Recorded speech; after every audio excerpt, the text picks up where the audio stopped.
Hello, thanks for tuning into the show that goes around the continent to bring you stories near and far.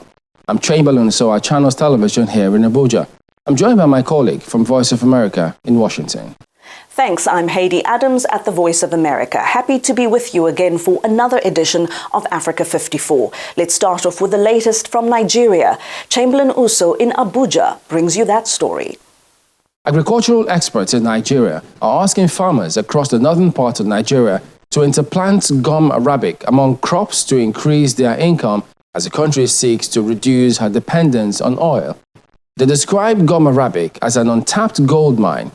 This disclosure was made at a capacity-building gathering for farmers on the promotion of agroforestry and gum arabic-based farming system in Gashuwa, Yobe State.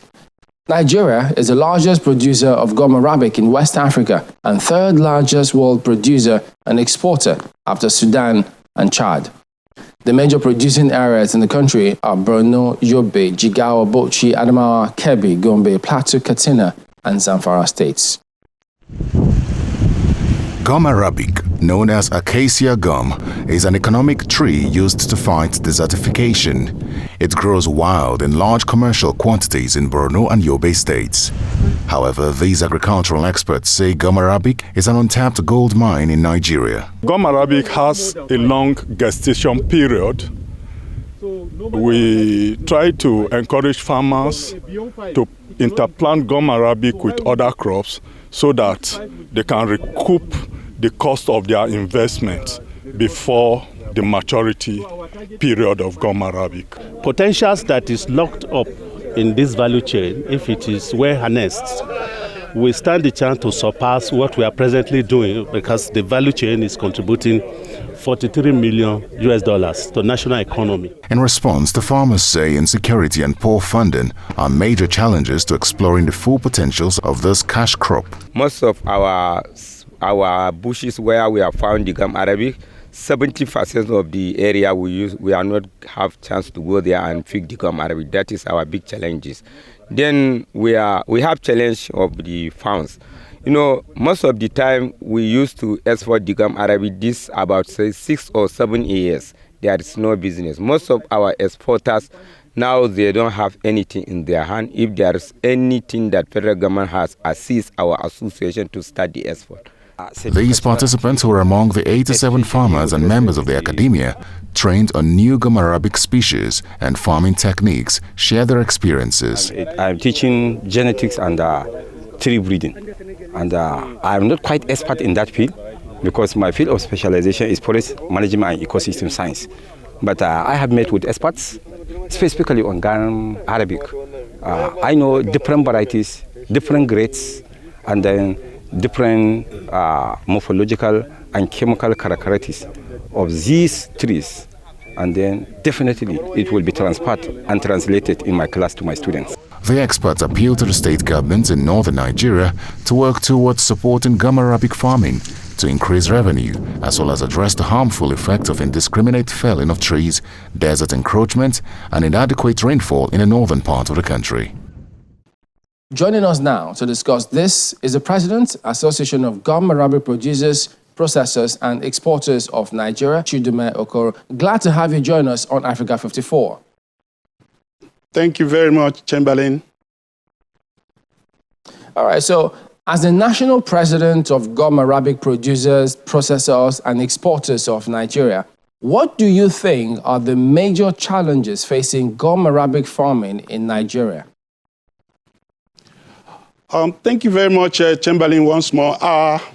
We have a document that the association has articulated and presented to the Ministers of Agriculture and Rural Development, as well as the Minister of Industries, Trade and Investment, wherein we presented a medium-term development strategy for this product and enumerated the challenges, which include the fact that Sambisa Forest, which houses over 50% of the gum resources in Nigeria, is under occupation by insurgents. And number two is the fact that gum arabic farming is a long gestation tree. Gum arabic is the longest gestation tree, which takes about 4 to 5 years under the new technology to mature. And investors are not willing to wait for 4 or 5 years to begin to reap from their investments. And thirdly, the fact that inputs are very expensive now. There are no tractors to help the rural farmers living within the producing areas to enable them escalate the farming. All right. Now, gum arabic farming is an untapped gold mine in Africa. You are the chairman of the executive board of the Network for Natural Gums and Raisins in Africa. How do we harness the full potential of this cash crop on the continent? I agree with you rightly that gum arabic, otherwise called the gold in the desert, is a money spinner which has remained fully untapped within the 16 or 17 African countries within the Sahel region that produce gum arabic. I think that our association at the African level called Ngara, of which I am the chairman of the executive board, with our headquarters in Nairobi, Kenya. We have met severally to articulate how to escalate the production of and tapping of gum arabic across the 16 African countries that produce gum. The issue is to deal decisively with the challenges that I enumerated in your first question, to see how to give incentives to farmers to, since this product is a long gestation product, for government to have a good strategy and regional policy on the development of this gold in the desert, where the bottom of the pyramid farmers are living, the poorest of the poor people with very few economic options they are living. Right. So indiscriminate felling of trees, desert encroachment, and reduction of rainfall are said to be some of the threats to gum arabic farming in the country. What do you think must be done to allay such fears and use this crop to fight desertification? I think the government must face this issue squarely from various directions. Number one is that we must resort to the use of forest guards to protect our natural resources, our forests. You remember before independence, we had forest guards that protect the forests. So it is important to go back to the use of forest guards to protect the trees and forests from exploitation by inhabitants. Secondly, government, because the people living within the Sahel region of Africa and Nigeria in particular have very little economic options. So when they see the tree, they cut it and they make quick money out of it. The use of fossil fuels must be discouraged by government by a deliberate policy, and they need to support the inhabitants of the Sahel region with alternative sources of fuel. Right. So one more thing. The value chain of gum arabic contributes $43 million annually to the country's economy. How do we increase this figure? Nigeria has a potential of getting more than $100 million from gum arabic annually. Right now, we face very big trade challenge. You know, Nigeria is the world's largest producer of grade 3 gum, otherwise called Sokoto or Bauchi gum. And our major trading partner is India and China.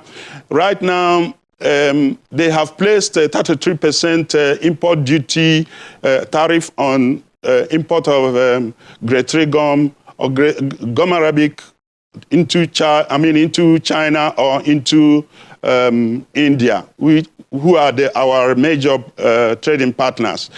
This tariff is not placed on gum from Sudan, it's not placed on gum from Senegal or from Chad. And they say Nigeria is a rich country, so they placed a huge tariff on our gums. We cannot ship, we cannot compete any longer with Sudan or with Chad because of the heavy tariff. So government, our Federal Minister for Trade, for Investment should intervene immediately to dialogue with the governments of India and China to remove this huge tariff on our gum so that we can exploit the huge potential, trade potential that Bauchi gum and Sokoto gum presents in world trade.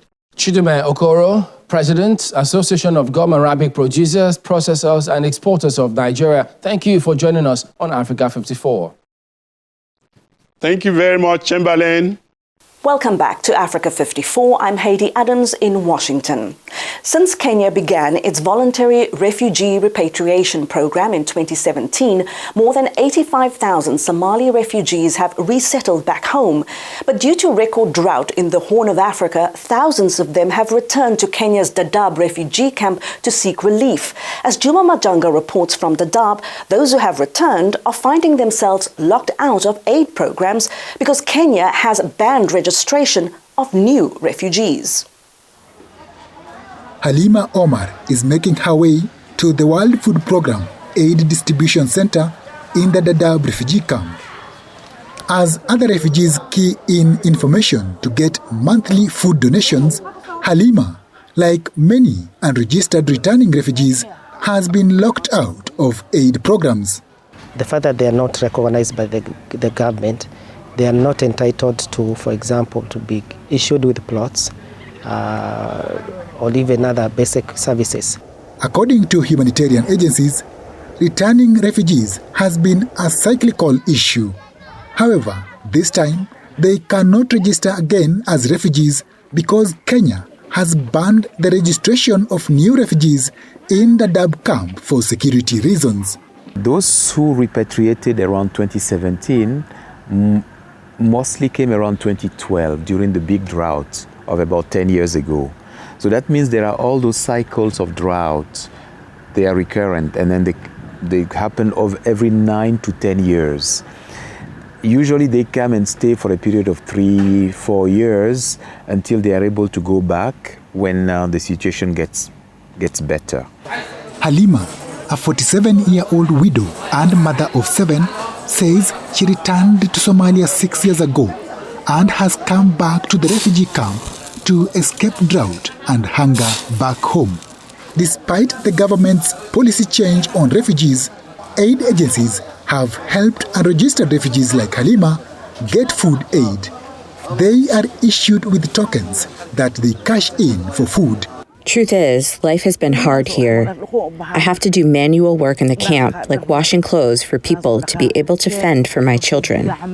Today, I am so happy the food I have collected is going to help in a big way. Officials in Kenya say many of the nearly 100,000 Somali refugees fleeing drought and returning here are refugees who repatriated earlier. And as the numbers keep rising, aid groups say their services could be stretched further. Kenya's voluntary refugee repatriation program was meant to provide a durable solution to the refugee situation and help ease congestion in the camps. But with the high rate of returning repatriates, experts say players in the sector will have to rethink the strategy. Juma Majanga for VOA News, Dadaab Refugee Camp, Kenya. Sulema Farms is working towards a greener, healthier and safer future using fully automated greenhouses for climate change adaptation in the country. The celebrated climate-positive hydroponic farms has well over 20,000 square kilometers of environmentally controlled greenhouses where crops are grown in protected indoor spaces and carefully monitored from seed to table. So only fresh, high-quality fruit and vegetables get to customers. Owners of a farm in Egypt's Delta Governorate of Beira are using fully automated, data-driven and monitored greenhouses to track the health and progress of crops by the minute as the country faces the negative impacts of the global climate change crisis. The farm, named Tulima, meaning let's farm in a Bantu language, stretches over a 25,000 square meters plot of land that was once cultivated in traditional ways before owners transformed it into one using hydroponic and vertical farming techniques. The family business aims to increase yields while saving water and energy on the smallest possible plot of land. At the farm's greenhouses, alternative soil made of cocoa peat and recycled plastic containers are used to grow crops using hydroponic farming with controlled temperature, humidity levels as well as recycled water. According to the owners, the technology helps optimize space and increase yield compared to traditional farming techniques. Here we are different from traditional agriculture as we use alternative soil for agriculture. In this greenhouse, I use only 10% of what could have been used in an outdoor land in order to produce 10 times more yield than the one produced by the same plot of land outside. The farm also includes a number of vertical farming containers with controlled environment which allow crops to grow vertically, further supporting space optimization while consuming 20 liters of water weekly. This container is a complete farm, from the seed to the harvest. Here, we plant using modern techniques, vertical farming, which enables me to grow more plants.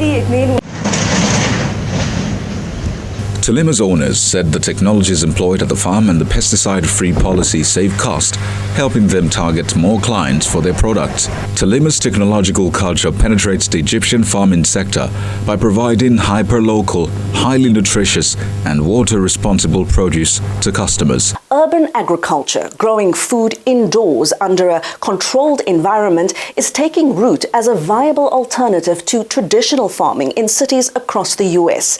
VOA's Jeff Swickard visits an indoor farm in Washington, D.C. and brings us this story. I initially got into the world of urban agriculture when I was still a college student. Greenhouse growing and student farming. By my senior year, I finally realized that that is, kind of where my pull was. I found myself in New York City initially, so I worked for a company there that did a lot of consulting with urban agriculture around the world. And I just really wanted to get my hands dirty and get a real feel for what a farm does and how it can be improved. And so that's how I found my way to Little Wild Things Farm. I'm here where I am, managing the farm. We have about 4,000 square feet of space. We grow microgreens, lettuces, edible flowers, both in soil-based agriculture and also in hydroponics. So we grow about 25 to 30 different varieties at the farm. Our farm is certified naturally grown, which is very similar to the organic certification. We use ladybugs at the farm as a natural pest control. So they just, hang out on the plants that are growing in our hydroponic bays. And then, if we ever have pest issues, so, common pests in urban farms are aphids, spider mites, but they do a lot of work to help control that issue. In most urban cities, a lot of your food comes from, several hundred miles away. There's a huge climate and financial cost to having imported that food. Urban agriculture in major cities is really kind of an exploding industry. Fresh produce is out the door every single week. We'll harvest it, as soon as 10 to 14 days later. So the market for our products is a bit varied. It's a subscription where people sign on for 10 weeks to receive weekly deliveries of our greens.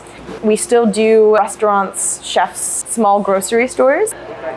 Sadly, as climate change gets worse, traditional farming is going to have to adapt. And so because of that, urban agriculture has the opportunity to really step in there and be an alternative method for farming. So I definitely think that this model is adaptable to all areas of the world. We have multiple employees, full-time employees, part-time employees that have a stable living doing urban agriculture, which is pretty awesome. A former science teacher, Benedicta Tamaklo, has established a coffee company, Beans Masters, in Ghana. Benedicta says the coffee beans are ethically sourced from women farmers in the country who have dedicated their lives to coffee farming. The harvested produce are always destined for high-end restaurants and hotels. Near the top of a forested mountain on Ghana's eastern border with Togo, a small group of women pluck bright red coffee fruits from branches in the morning.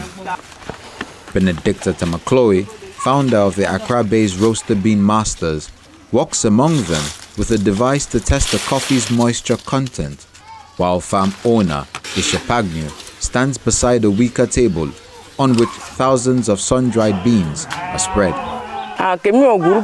When the coffee is ripe, we help everyone harvest together. When you assist one person today, they will assist another tomorrow. We time the process, indicate our starting and closing times, and we do so in all our members' farms until every coffee bean is harvested.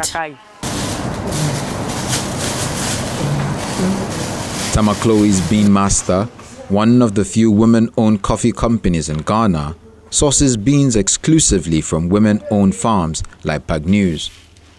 Together, they form a collective of around 200 female coffee farmers, the country's largest of its kind. The collective produced approximately 10 tons of coffee last year, much of which Tamakloe roasts herself at a chocolate factory in Accra. A portion of the proceeds funds development projects in the villages where the women farm. It was demanding, and it's allowed me to use my skills that I learned in school to be able to help and come out with something very beautiful. And it gave me a mission beyond myself. So I saw that it gave me fulfillment. Today, Bean Master's coffee is mostly sold in bulk to high-end restaurants and hotels. But Tamakloe aims to expand her production of retail-sized bags this year to make Bean Master available to all kinds of consumers. At Kozo, an upscale Afro-Asian fusion restaurant in Accra, staff serve customers espressos, iced coffees, and even espressos martinis using Bean Master's coffee. Ivy had visited the bean farm with Tamakloe in 2021 and, impressed with the quality, has stocked Bean Masters exclusively ever since. A so-called space environmentalist is working to make the public more aware about space debris by tracking its movement in real time on a website. He says we need to think about space as an ecosystem. Deanna Mitchell has the story. Looking at the night sky, you won't see thousands of pieces of trash, but it's there. Moraba Jah says we are polluting Earth's orbit with old satellites and other retired debris, just like we pollute the land, air, and ocean. It's bad news, and basically when things collide in major collisions, two objects become tens of thousands of smaller pieces that then become hazardous to other satellites providing services and capabilities that we depend upon. Jah is an astrodynamicist who studies the motion of natural and artificial bodies in space. He's among a chorus of people who say space trash is a growing problem. He takes a unique position that space trash is an environmental issue. I just felt very passionately about it, and it made sense to me. I felt this inner calling. Jah was born in San Francisco, California, but grew up in Venezuela. He enlisted in the U.S. Air Force, where he began to think about space. He started studying debris in Earth's orbit in 2006. The orbital highways are getting crowded, and the services and capabilities that we depend upon are in jeopardy of being lost to collisions from orbiting space debris. Jah created Wayfinder, a database that analyzes multiple sources of information about objects in space and visualizes what's in orbit in real time. It is currently tracking about 30,000 objects in Earth's orbit. Just 4,000 are functioning. John Cressidas has known Jah for years. He works with NASA, the U.S. Air Force, and other agencies, also tracking space debris. The data's all right there. You can't escape the data. The more you put up there, the more near collisions that you have. The space station's done already over 25 maneuvers because of large debris. Although United Nations guidelines urge countries against creating more space junk, Russia, India, and China have blown up satellites as weapons tests, creating thousands of more pieces of debris, he said. The U.S. Congress is working on a bipartisan space debris bill. So it's up to every country to kind of be the traffic cop for the people that it authorizes to conduct space activities. Jah is hopeful his work will help educate and empower decision makers to take necessary action. Dina Mitchell for VOA News, Austin, Texas. And that is our show for today. Of course, you can find all the continent's top news and world news online at voaafrica.com. Do check it out. I'm Haiti Adams in Washington. Channels Television has our last word.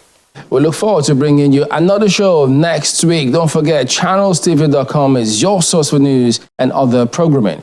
I'm Chamberlain Uso. Thank you for watching. Goodbye.